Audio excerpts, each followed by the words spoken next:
Hello and welcome back to my channel. My name is Allison and today I have a bit of a different video from what I usually make. I typically discuss pop music here on my channel, but I wanted to go a little bit deeper into a topic that's pretty important to me, which has been my medical journey, because I would like to share with other people so that they can learn from what I've went through and maybe even help their own medical cases, because I've kind of been through a lot medically. So I'd like to begin sharing my journey. Subscribe and stick along if you want to hear the rest of the struggles that I've been through. But today I'm going to be talking about my journey with a condition that I was born with, which is called Pectus Excavatum, which is essentially a genetic condition. It's congenital, you're born with it, it's not really developed. But it's where your ribs, instead of growing flat and straight, they actually grow inward. So my ribs were pressed inward towards my heart, and they were compressing my heart.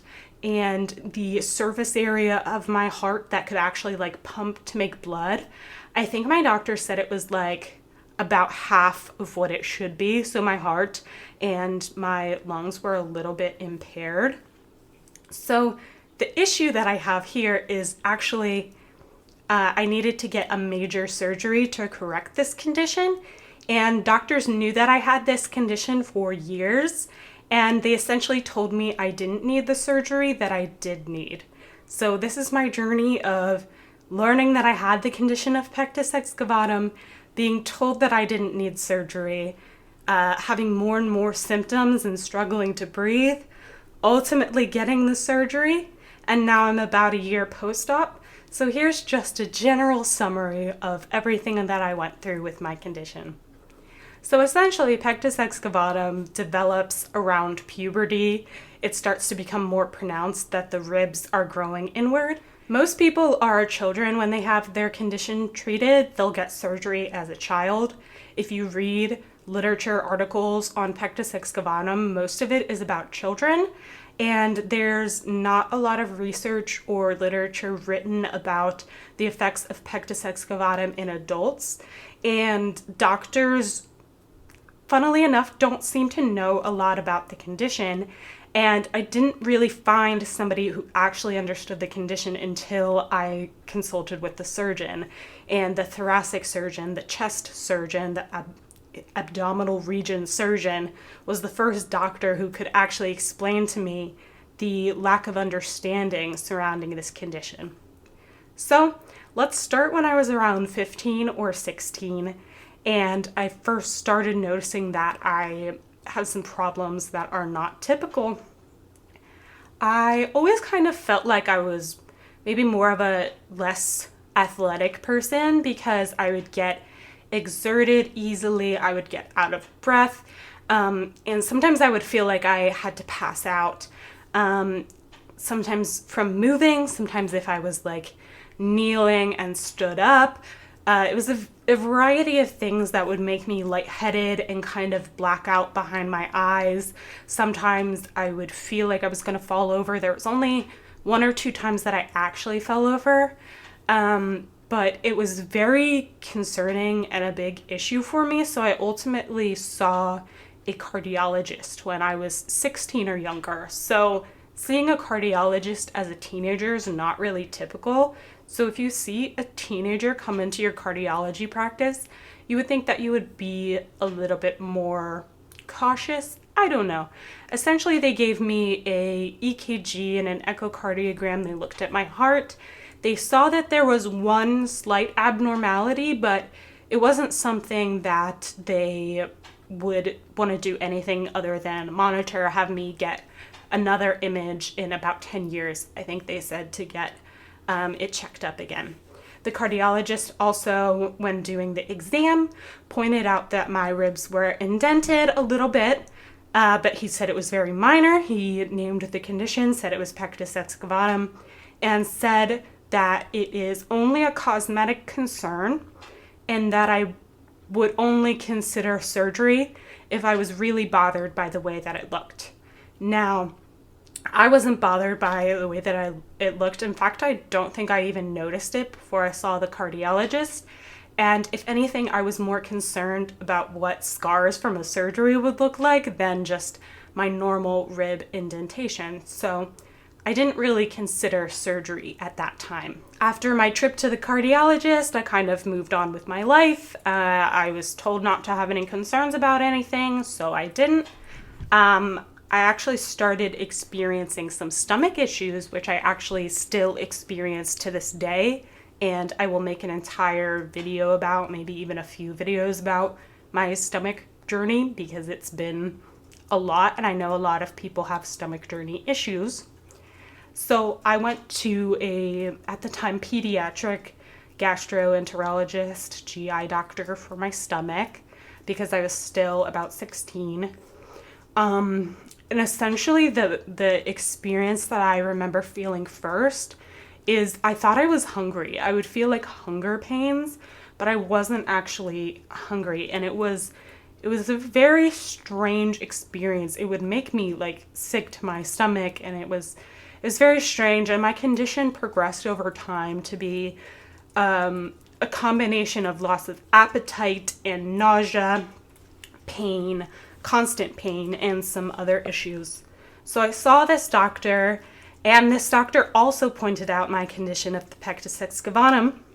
Now, this is really kind of important to the story, is that the area of my stomach that I was experiencing the pain, I'll stand up just a bit to show you, is right here in this upper area of my stomach, which is right below where my ribs are. So you would think maybe the two could be connected. She has a lot of pain in her stomach, and also her ribs are pushed inwards on her stomach and her heart. Maybe those are connected. I don't know. The GI doctor also pointed out the Pectus Excavatum and also said that it was a cosmetic concern only. At this point, this was the second doctor that pointed this out to me, so I did a little bit of reading. I could only find information on the condition in children. And if I could find any information in adults, it was about adult men. And it is surprisingly underreported of females with the condition of Pectus Excavatum. My personal belief is that it is due to the appearance of a female chest compared to a male chest. A male chest is flat and you can see the rib structure, whereas a woman's chest, you have the breasts in the way, and it's a little bit harder to see the actual rib structure. So for a doctor to look at it and say that's fine and not really go anywhere beyond that to examine, it's not really realistic. Realistically, you would need some sort of imaging such as the CT scan to really see what the shape of that woman's rib cage is. That's not what they did for me. They told me, once again, cosmetic concern. They told me it was extremely minor. I continued my high school life. I remember sometimes I would walk upstairs, like rushing to class, and if I walked upstairs too fast, I would get chest pains. I kind of just proceeded to have these typical stomach and chest issues, and I just lived with them, and I just went on with it until I was about, I think I had just turned 22 when I developed asthma. I started to have more difficulty breathing. I had kind of a wheeze in my lung when I would exhale. It was mainly I believe it was my right lung that was more affected. And that's actually because my rib cage is more depressed. It's more pushed in on my right side than my left side, even still after my surgery, which I will go more into detail in a little bit. So I never had any further examination or tests. I was only dismissed as having a very minor condition. My stomach issues and my fainting issues were not connected to this condition. These doctors didn't seem to have any knowledge at all of the condition in women, and they didn't have any interest in investigating it anymore in me or even referring me to a different doctor.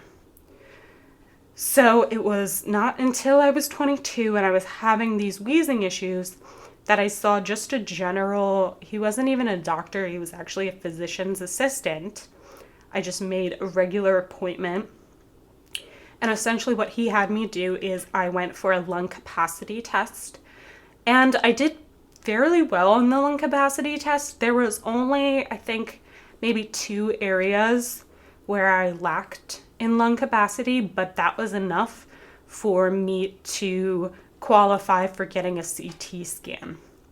Now, the CT scan is where my entire story changes, complete 180, because the CT scan showed that the doctors that have been telling me that my condition is extremely minor, they were tremendously uninformed and ever so slightly medically negligent, because the CT scan involves certain measurements that come together and give you a score for the condition of your pectus excavatum.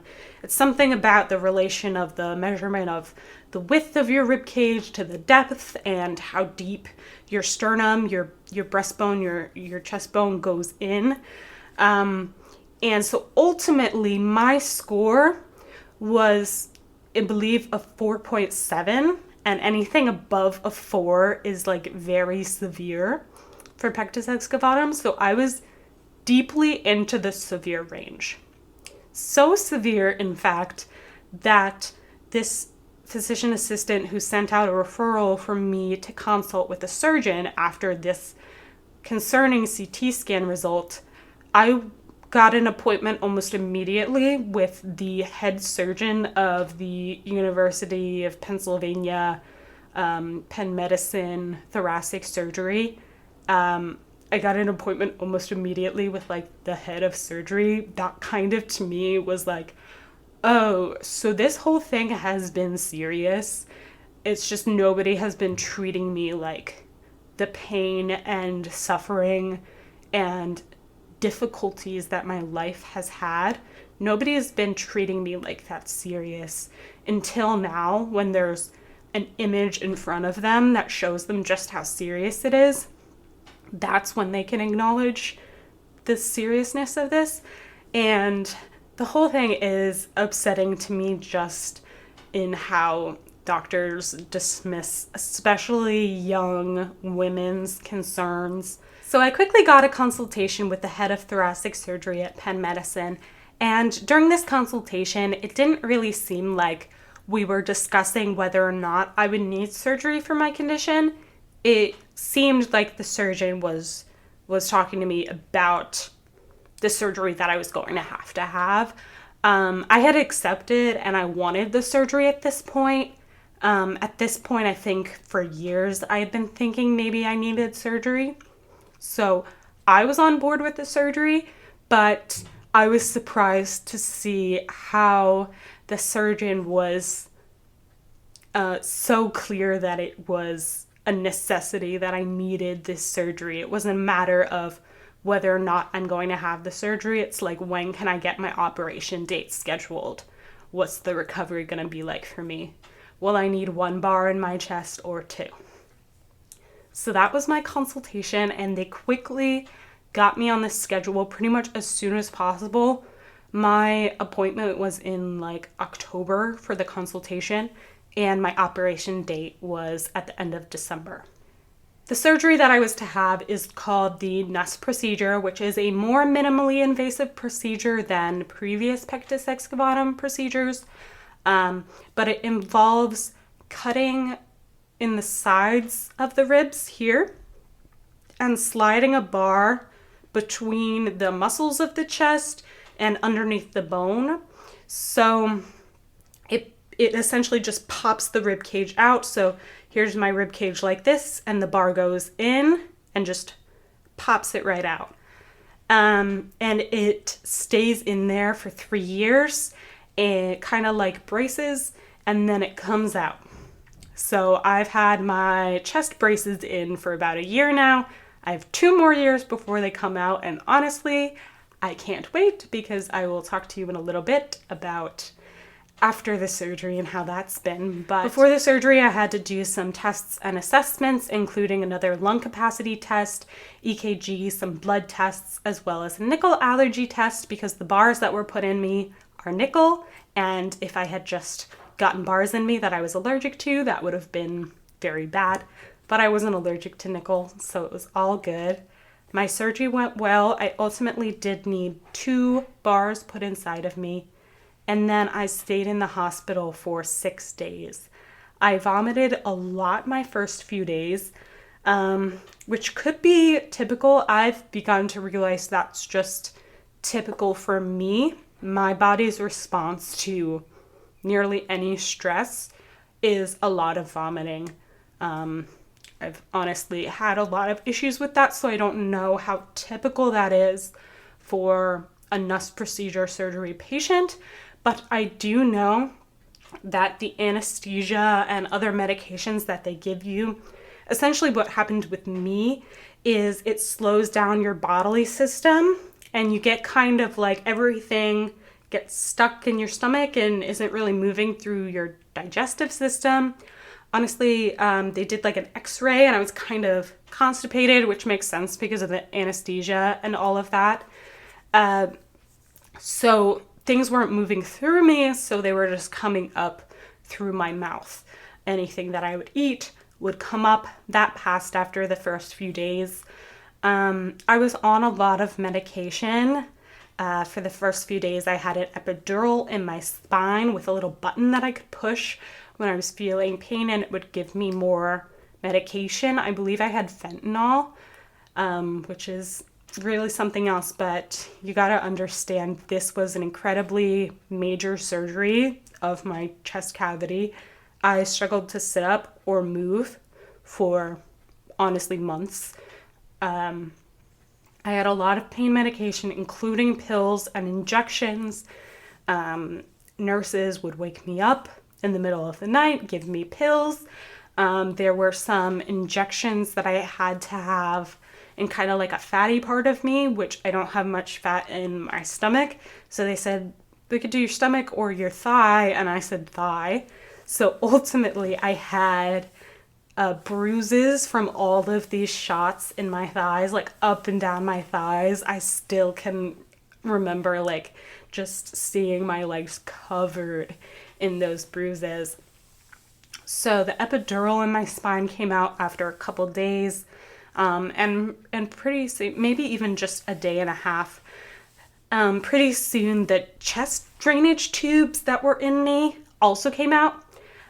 Post-op was actually the first time these chest tubes were mentioned to me. I wasn't told about the chest tubes prior to my surgery. I was told about all the scars I would have for the surgery itself, but I wasn't told that I actually have 2 other smaller scars for chest tube drainage. Those chest tubes were not mentioned to me until then. It was kind of like whatever, but I wished that they had been mentioned to me beforehand so I could mentally prepare instead of being in the hospital and somebody was like, we're going to take your chest tubes out now. And I was like, I have chest tubes, because I couldn't feel a single thing in this whole region. It was so numb. It was so stiff. Still to this day, I have a little bit of numbness just because of the way the nerves were cut. There are some spots around my chest area where I don't have a lot of sensation or feeling. In the hospital, I was encouraged to walk, ultimately independently, and to ultimately use the bathroom myself and to clean myself before I was able to go home. I worked up from eating more like clear liquids and foods to more solid foods. And so after those 6 days of all the medication, some slight physical therapy, I was able to go home. The car ride home, I remember, wasn't very comfortable because I got surgery in Philadelphia, but I lived about 45 minutes outside of the city, so I was in a car kind of like bumping on the road, and I just remember that car ride was not comfortable. I had a little puke bucket because I wasn't sure if I had to puke. And then when I got home, recovery was long, hard, and painful. The first few days out of the hospital without the hospital medications were the hardest.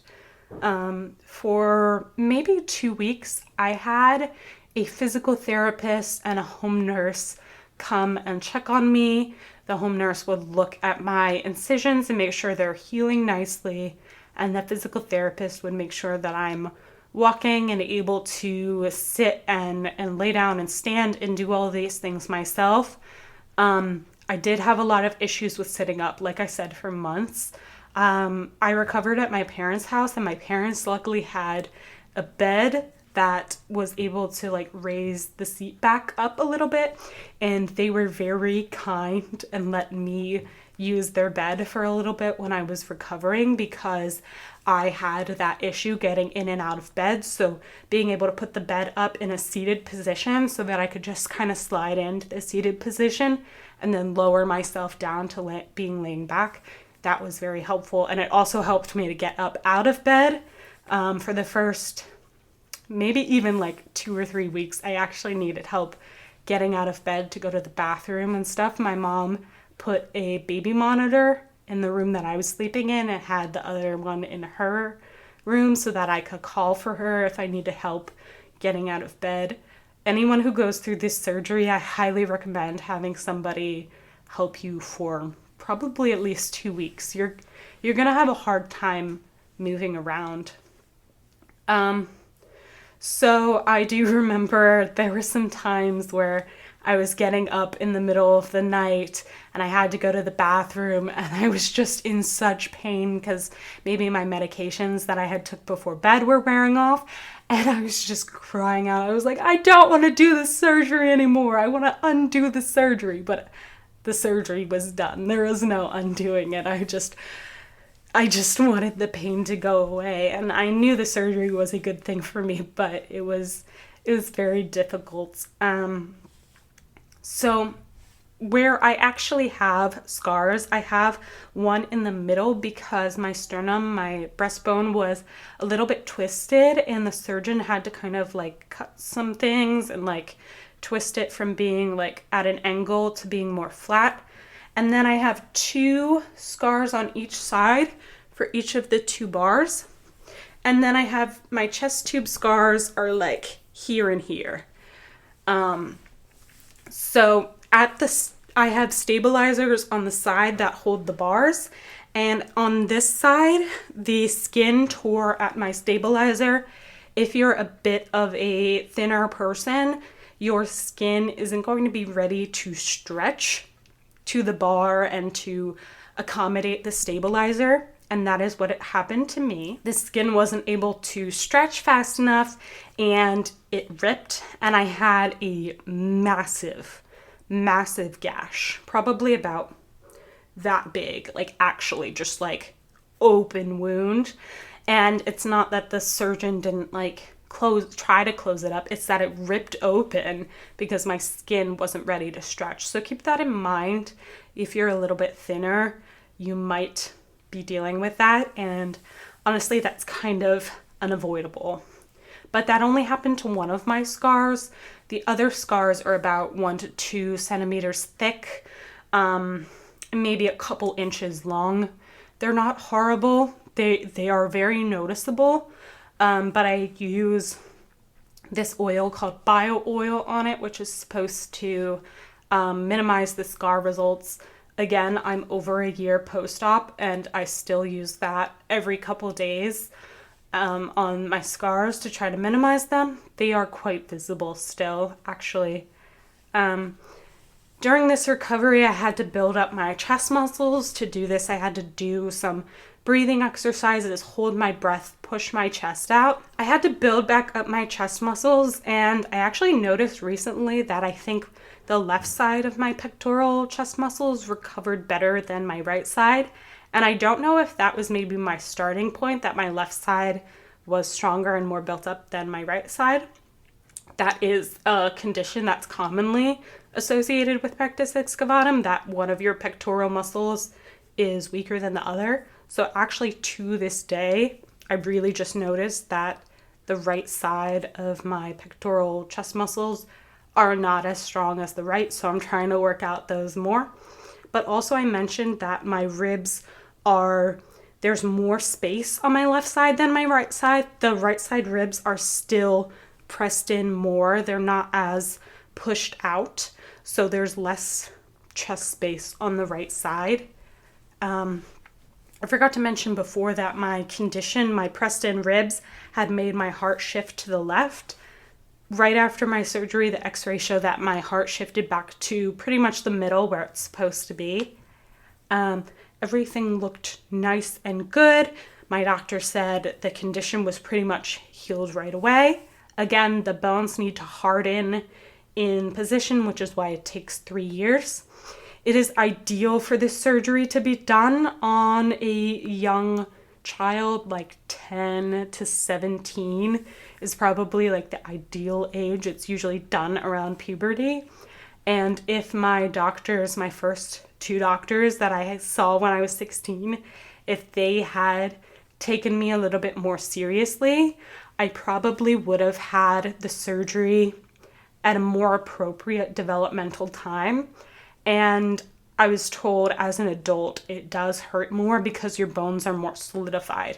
If you're still a teenager, your bones are a little bit more flexible. Luckily, I was only 22. I wasn't that old. But I still wish I had been able to get this surgery earlier. Then I probably would have missed 2 months of school as opposed to 2 months of work. Luckily, I was able to get short-term disability pay through my job, and that was very helpful. I hope that if you have to get this surgery and you do have to work, I hope that your job is somehow able to accommodate you with ADA and stuff like that. So look into that. They probably have to because your condition is medically necessary, but it really depends on the type of job. Absolutely depends on the type of job. So after I started to recover, I really realized how many things had been affected by my condition. My stamina, my breathing, my ability to talk. I still really don't subconsciously breathe the right way. I have to consciously breathe the right way. And so sometimes I'll talk or I'll sing and I get a little bit more out of breath. I'm more breathy, but then I remember, like, I can breathe to my full capacity now. I don't need to continue doing these shallow chest breaths that I've been doing my entire life. I can fill up my belly and breathe deep and full. It's just not my natural subconscious way of breathing. I have to think about it, and it's going to take a while before I'm able to subconsciously just breathe the most effective way. My ribs are still a very odd shape. For a while after surgery, I had been feeling around and feeling some weird things sticking out. I was very concerned about bars moving and ribs moving and the like, but I had actually 2 additional x-rays due to my concerns. Nothing had been moving. My surgeon actually brought me in. He handed me one of the bars that would be used for my type of surgery. He said, try to bend that. You can't bend. So I guess I was concerned that the bars would bend, but the bars are very sturdy. They need a specialized machine to bend them. You can't just bend it with your hand or in your body or anything. So that made me feel a little bit better. I still do get concerned every once in a while where I feel something and I'm like, that doesn't feel right. But again, my surgeon told me my ribs just didn't develop the right way. They're just not shaped correctly. And there's weird bits sticking out here and there. My metal stabilizers do stick out of my sides. You can see them. If I had more fat on me, that wouldn't be the case. Unfortunately, I don't. And I know that's not, usually people don't say like, unfortunately, I don't have more fat on me. But genuinely, if I could just gain fat right around here, I would be really happy because then I could more comfortably lay on my side. Because sometimes I'll wake up and I had been sleeping on my side subconsciously and I'm bruised and I'm sore. Also, if I like slam my arm down or like something hits against it, it can hurt. My boyfriend has to be really careful, like hugging me. Same with my friends, like touching me.